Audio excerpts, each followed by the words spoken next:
السلام علیکم د تورغر ټي وي ګرانو کتونکو د سحر سنځي لاړه نیکی هیلی او سلامونه ګرانو کتونکو هزاره ک یو اړخ ته خپل تاریخي اهمیت لري نو بل اړخ ته د خاورې نوموړي سیاستدانان لیکوالان شاعران او دغه شانتي عالمان او پوهان زیږولي دي دغه شانتي کومنګ وګورو د پښتو ادب په حواله سره نن سبا هزاره چې دی هغه یو ځانګړی مقام لري او دلته کې هغه ستر پوهان او شاعران لیکوالان زیږیدلي دي د خاورې زیږولي دي چې هغه د پښتو ژبې خدمت خ د زړه د اخلاص کړي دي نو نن موږ یو داسې شخصیت سره ناسو چې هغه صد پیژنګلو محتاج نه دي نن زموږ چې کوم ملمه د ګران مشر پروفیسور ډاکټر خلیل الرحمن خلیل صاحب دی او دا هغه شخصیت دی چې دلته په مانسره کې پوسټ ګریجویټډ کالج چې دی هغه کې د پښتو چې کومه شوبه ده د هغه انچارج هم دی او دلته د په کوششونو باندې په 2019 کې چې دی په پوسټ ګریجویټډ کالج کې چې دی د بي اس د پښتو د کلاسونو اجرا چې دی هغه هم شوی ده او نن دوی سره چې دی د بي اس کم زده کوونکي چې دی هغه په ګڼ شمیر کې دي دغه شانتي چې دی په 2009 کې چې دی د پښتو اولنۍ مشاعره چې دلته کې کړې و په هزار یونیورسيټي کې نو دوی سره موږ تاسو ملاقات کوو د دوی موږ به د دوی کلامونه مورو او دوسره به یو څو خبرې وکړو السلام علیکم وعلیکم السلام سارا سنځي صاحب یو جهان مننه چې دومره لري نه موږ راغلي موږ د عزت راکړه الله دې عزت من ساته الله دې خاص ساته د پښتو د پر د ستړي کوي د پښتو په نوم کوي الله درته همت او د غراکه او الله دې دا زور د پښتو د پرستا نور قائم او دائم وساتي او برکت ته پکې واچي ستاسو راته یو جهان مننه چې راغلی او دلته موږ ته ځان راورسو یو جهان تشکر او مننه سر که تاسو د خپل د اقتصاد دلته چې کوم هلي ځل دي کاغه مختصرا یا تاسو دلته چې کوم د بي اس کلاسونه شروع کړي دي یا که نور کوم ادبي هلي ځل دي مختصرا تاسو مرګرو ته ویل غواړئ نو هر څه خبره داسته چې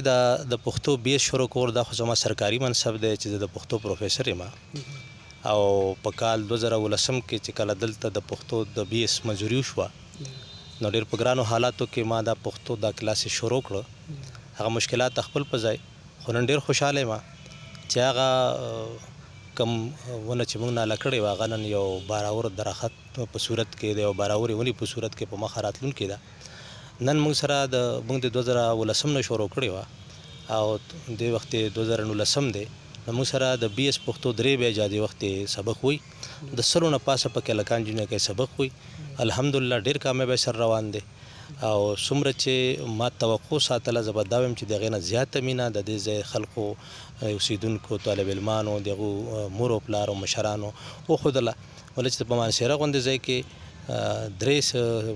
بیجه د پښتو چلول او سرونه پاسه سټوډنټ یقینا چې دا ډیر لوی کار دی اگر چې دا یو سرکاري کار او زما فرایضو کې دا شامل و خو بهرحال د پښتو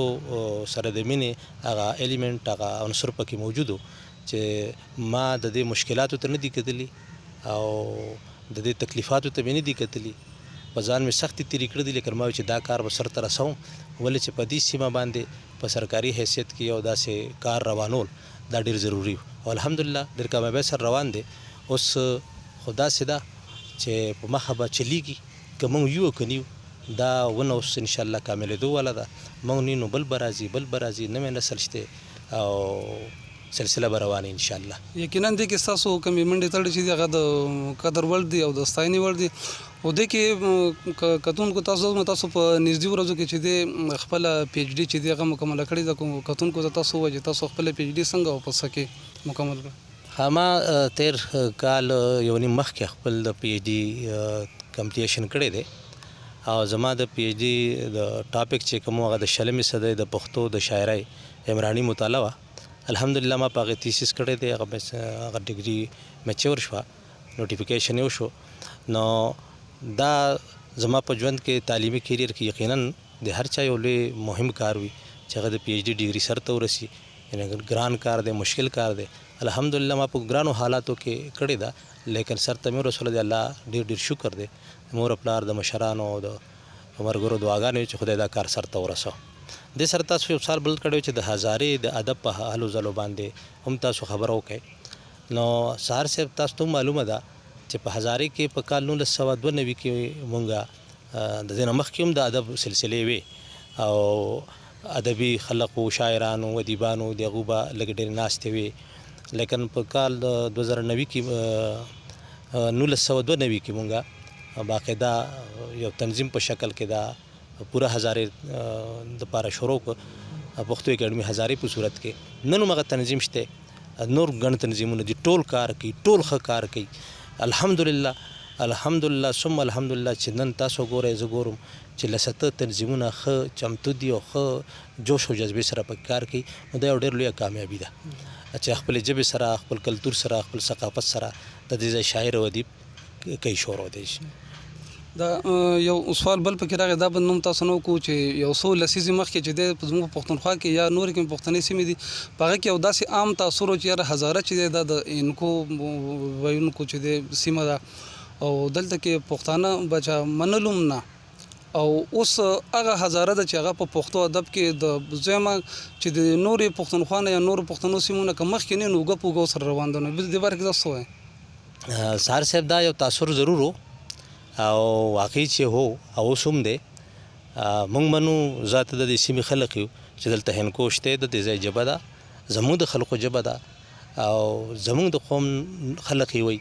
څه پښتو وایي څه هندکو وایي. لیکن د پښتو یو لږ کثیر تعداد موجود دی، پښتنو دلته پښتو هغه وایي او پښتو ژوندی دی. هغو کې موږ سره تعصب خبره نه کوو. ژبې ټولې مورنۍ او مور ډېره خوږی او ډېره درنۍ. نو موږ د چا ژبې ته هم پښتو انکو خو خیر زموږ د ګاونډ ژبه ده، زموږ د کورکلي ژبه هم ده. نو دا تاثر موجود و او که نن تاسو وګورئ د تورغر، د بډګرام، د مانسهرې، د اوږی او ایون د هریپور چې کوم دغه سیمه ده پښتنه سیمه ده، د ټولو کې شاعران شته، ادیبان شته، ادبي ټولنې شته، ادبي تنظیمونه شته، ادبي جرګې شته او کار پکې روان دی.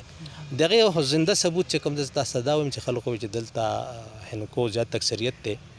نو دا یو خبره وه چې څه وخت بي اس پښتو دلته منظورېده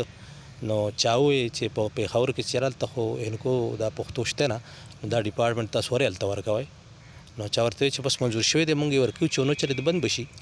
نو تاسو دا اندازه وکړئ چې د بي اس پښتو چې صرف دلته څومره کامیاب دی. زه دا وایم دعوې سره وایم چې دومره کامیاب په پېښور کې نه دی. دلته ما تاسو ته وایي چې د 2019 نه څنګه چې تاسو خبره وکړه تر اوسه پورې 2019 نه 2019 پورې د 100 نه پاسه سټوډنټ په 3 بیجو کې روان دي او اولنی بیچ کې 10 کسان داخل شوي، په دویم کې سلیخ داخل شوي دي، په دریم کې سلیخ داخل شوي دي. اوس هم ماته په پینډینګ کې یا په ویټینګ کې فارمونه پراته دي. خلک ټلیفون کوي چې موږ ته دغه راکړه. دا د دې سیمې خلک دی، د بهر نه خو یو نیم کس راغلی چېرته د لرې نه، بلکې د بهر به زه دا وایم چې د هزارې نه بار خو پکې څوک شته نه دی سره لا. نو دا ټول د دې ځای خلک دی او بیا زیات د دې مانسهرې خلک دی. نو دومره راځي پکې داخله اخلي اغستې ده او کار روان دی. نو دا معلومیږي چې د خلکو خپل ژبې سره، خپل تهذیب سره، خپل کلتور سره، خپل ثقافت سره، خپل تاریخ سره یو مینه، یو جذبه شته او هغې دپاره هغو کار هم کول غواړي. نو دا خبرې به کېږي او روانې دي او شوي دي او بیا به کېږي.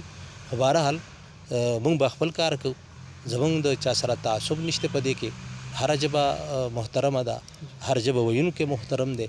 موږ خپله ژبه ښه ګڼو، د بل هغې ته به ښه ګورو. خو بهرحال خپل ژبې له کار کوو. دغې ثبوتونه دا دي چې روان دی په مخه، مخ په ترقۍ روان دی، ورځ په ورځ په وده کې ترقي کې روان دی. انشاءالله نوره به کېږي. ښه خبرې خو زړه غواړي چې ډېرې تاسو سره وکړو، خو وخت هم مختصر دی او تاسو سره د ضروري کار پسې مو روان دی. نو که زموږ ملګرو ته خپل تازه کلام یې تاسو سره هغه شریک کړئ نو مننه به. څو شعرونه به شریک کړم مینوالو سره. یو نیمګړي غزل، یو څو شعرونه به در سره شریک کړم. یو په یو د ټول نقشونه ماته یاد دي، یو په یو د ټول نقشونه ماته یاد دي. زما ذهن کې نقش شوی ستا تصویر دی او د څو ورځو نه څه ګډې وډې وایي، د څو ورځو نه څه ګډې وډې وایي. یو سړی لیونی شوی دی، دلګیر دی او شعر دی سهار صاحب چې د عشق په لار یون کوي روان دی. چې د عشق په لاره یون کوي روان دی زی مرید یم بس هغه سړی مې پیر دی او چې د عشق په لاره یون کوي روان دی زی مرید یم بس هغه سړی مې پیر دی او ګناهونه ډېر کومه ملامت یم ګناهونه ډېر کومه ملامت یم شکر شکر چې ژوندی مې لا ضمیر دی ګناهونه ډېر کوم ګناهونه ډېر کومه ملامت یم شکر شکر چې ژوندی مې لا ضمیر دی او چې دروازه کې شوه ایساره مور ته یې ووې چې دروازه کې شوه ایساره مور ته یې ووې دا دې راغلم خیر ورکومه یو فقیر دی او ستا په سترګو خندنو باندې څوک پوهېږي ستا په سترګو خندنو باندې څوک پوهېږي دا زمونږ شاعري د دې تفسیر دی او دا خلیل چې لیونی غزلې وایي دا خو ستا د لیونی مینې تاثیر دی یو بل هم شریک را سره مننه به یو بل به یو غزل به درته واورمه زوړ غزل دی خو بیا هم هرې تشبیه استعارې نه خپل غزل ساتمه هرې تشبیه استعارې نه خپل غزل ساتمه زه خپل انداز د نورو خلقو نه بدل ساتمه هرې تشبیه استعارې نه خپل غزل ساتمه زه خپل انداز د نورو خلقو نه بدل ساتمه یو ستا تصویر مې پکې پرېښود نور مې ټول لرې کړل یو ستا تصویر مې پکې پرېښود نور مې ټول لرې کړل زه د بوتانو نه خالي د زړه محل ساتمه او چې ستا د زلفو په ولونو کې تیر بیر پاتې شم چې ستا د زلفو په ولونو کې تیر بیر پاتې شم ځکه نظر د زمانې اوس په هر ول ساتمه او په لاره ډېر خلق تیروزي څه پروا نه لرم په لاره ډېر خلق تیروزي څه پروا نه لرم زه خپل نظر ټیکاو د یو سړي په پل ساتمه په لاره ډېر خلق تیروزي څه پروا نه لرم زه خپل نظر ټیکاو د یو سړي په پل ساتمه او آخري شعر دی خلیل حال مې د زړګي ټولې دنیا ته ووایي خلیل حال مې د زړګي ټولې دنیا ته ووایي زه خپل وجود کې سترګې نه ساتمه غل ساتمه خلیل حال مې د زړګي ټولې دنیا ته ووایي زه خپل وجود کې سترګې نه ساتمه غل ساتمه او هرې تشبیه استعارې نه خپل غزل ساتمه زه خپل انداز د نورو خلقو نه بدل ساتمه جی مرګرو دا زمونږ ګران مشر پروفیسر ډاکټر خلیل الرحمن خلیل صاحب او د دو سره به ان شاء الله که ژوند بیا به هم راځو بیا به سره کینو او بیا به سره هم دا ملاقاتونه کو او الله دې دغه شانتي تل آباد لري اوس موږ اجازه راکړئ